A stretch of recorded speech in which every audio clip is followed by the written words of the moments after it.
This video is brought to you by togetherbudget.com. So, let's dive into the magic of compound growth. What is it, exactly? I love how you put that, magic. It really is like alchemy for your finances. Ka-ching. Yes. And the best part is, it's not just about making money, it's about time and patience. Exactly. Compound growth is like a snowball rolling down a hill. At first, it's tiny, but as it gains speed and size, it becomes unstoppable. That's a great analogy. And to illustrate this point, let's say you invest $1,000 in the stock market at 5% interest rate. After 1 year, that $1,000 investment would earn $50 in interest. Not too shabby, right? Not bad at all. But here's the thing, when you reinvest that $50, it earns its own 5% interest rate. Exactly. So now we're talking about $52.50 in year 2, and then $54.30 in year 3, and so on. Oh my goodness, exactly. It's like a never-ending cycle of growth. And this is where the power of compounding really kicks in. Whoosh! Let's talk about the impact of time on compound growth. What if our investor had started 10 years earlier? Well, in that case, we're looking at a much bigger snowball rolling down that hill. Haha, I love it. And the results are staggering. The $1,000 investment would be worth over $10,000 by now. That's right. And this is where patience and discipline come into play. Exactly. Compound growth is like a marathon, not a sprint. It takes time, effort, and dedication to achieve those long-term gains. So, imagine you have a small snowball rolling down a hill. At first, it's just a tiny ball of snow, but as it rolls, it starts to pick up more and more snow, growing bigger and faster. Haha, that is wild. I love the analogy. But how does this relate to compound growth? Ka-ching! Let's say you invest $1,000 at 5% interest. After the first year, you'll have earned $50 in interest, bringing your total to $1,050. That's great, but what happens after that? Do we just add another $50 each year? Whoosh! Now imagine you're an investor who's been quietly growing your wealth over the years. You might start out as a small fish in a big pond, but with compound growth on your side, you can become a legend in your own right. Oh my goodness, exactly. I love how you put it. It's like turning a tiny seed into an oak tree. So, let's talk about the time value of money. It's a fundamental concept in finance that I like to call the magic trick of compound interest. Haha, what do you mean by magic trick? Ka-ching! That's right. Compound interest is like a superpower for your savings. But it requires patience and discipline. I love the sound effects, by the way. Phew, we're getting started on our journey to financial freedom. Now, I know what you're thinking, is this too good to be true? Can I really make my money grow like a weed? Oh my goodness, exactly. It sounds almost too simple. Ding ding ding. So, let's talk about the snowball effect. It's this concept where small, consistent effort can lead to massive growth over time. Aha. I love that analogy. It's like watching a tiny snowball roll down a hill, gaining momentum and size until it becomes a huge avalanche. Ka-ching! Yes. And just as the snowball picks up speed, our efforts start to compound, creating an exponential effect. Exactly. I mean, think about it. If you put $100 into a savings account earning 5% interest each year, by the time you reach retirement age, that initial investment could be worth tens of thousands of dollars. That's the magic of compound growth. But here's the thing, it doesn't happen overnight. It's those small, consistent efforts, like making that initial deposit or investing a little each month. I love how this concept applies to all areas of life. Whether it's saving money, learning a new skill, or building a business. True.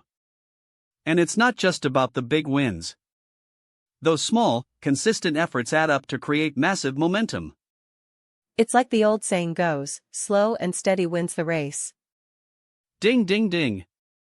Ah, yes. And that's where the snowball effect comes in. It's all about building on those small victories. Exactly. So, what are some practical tips for listeners to apply this concept in their own lives? Well, one thing I always say is that the best time to start is now. Don't wait for the perfect moment or until you have all the answers. Oh my goodness, exactly. And it's not just about starting, but also about being consistent. Phew. Ah, yes. Consistency is what sets the snowball effect in motion.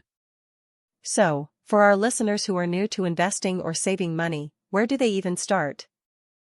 Well, it's all about starting small and being consistent. Set aside a little each month, invest in a diversified portfolio.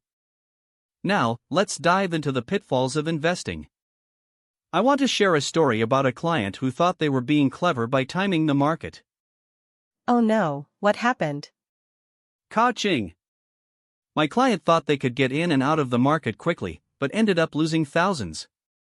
Haha, that is wild. I can imagine the look on their face when they realized what happened. Another common mistake is over-diversification. Think about it like this: if you're putting all your eggs in different baskets, but they're all fragile and might break at the same time. Oh my goodness, exactly. That's a great analogy. Phew! It's easy to get caught up in the latest trends and fads, but remember that compound growth is a marathon, not a sprint. Heh, true. We need to be patient and let our investments work for us. Finally, let's talk about fees. It's like this: if you're paying 2% in fees and earning only 6%, you're essentially giving away half your returns. Ding ding ding. I love how you explained that. Whoosh! I hope these examples have given you a better understanding of the common pitfalls to avoid. You're welcome. It's been enlightening, as always.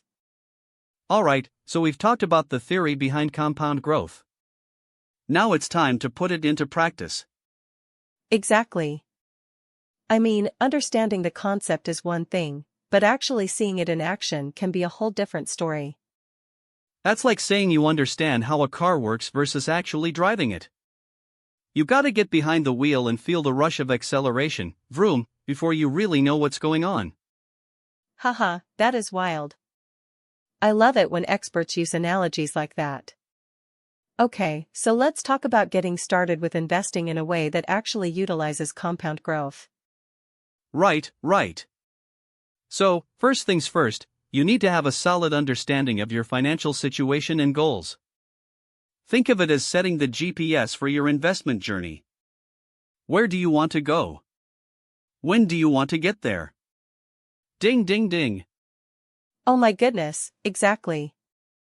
I always say that people underestimate how much time they need to set aside for this kind of thing. Yeah, it's easy to get caught up in the excitement of making money, but if you don't take care of the foundational stuff first, you're just setting yourself up for disappointment down the line.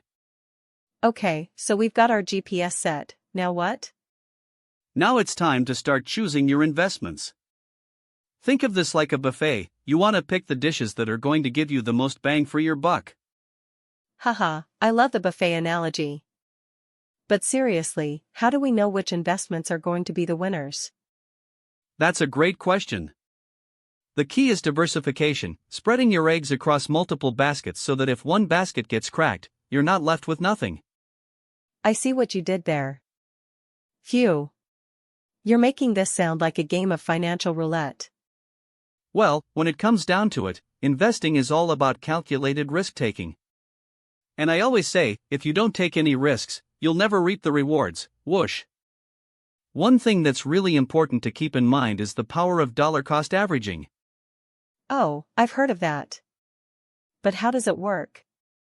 So, basically you're spreading out your investments over time so that when the market is high, you don't buy in and get stuck with a bad investment. Ka-ching. That makes sense. I can see how that would be a smart move. Yeah, it's all about timing and patience. And don't even get me started on the importance of having an emergency fund. You gotta have some cash set aside for when life throws you curveballs. This tutorial is brought to you by Malik Abwalzate.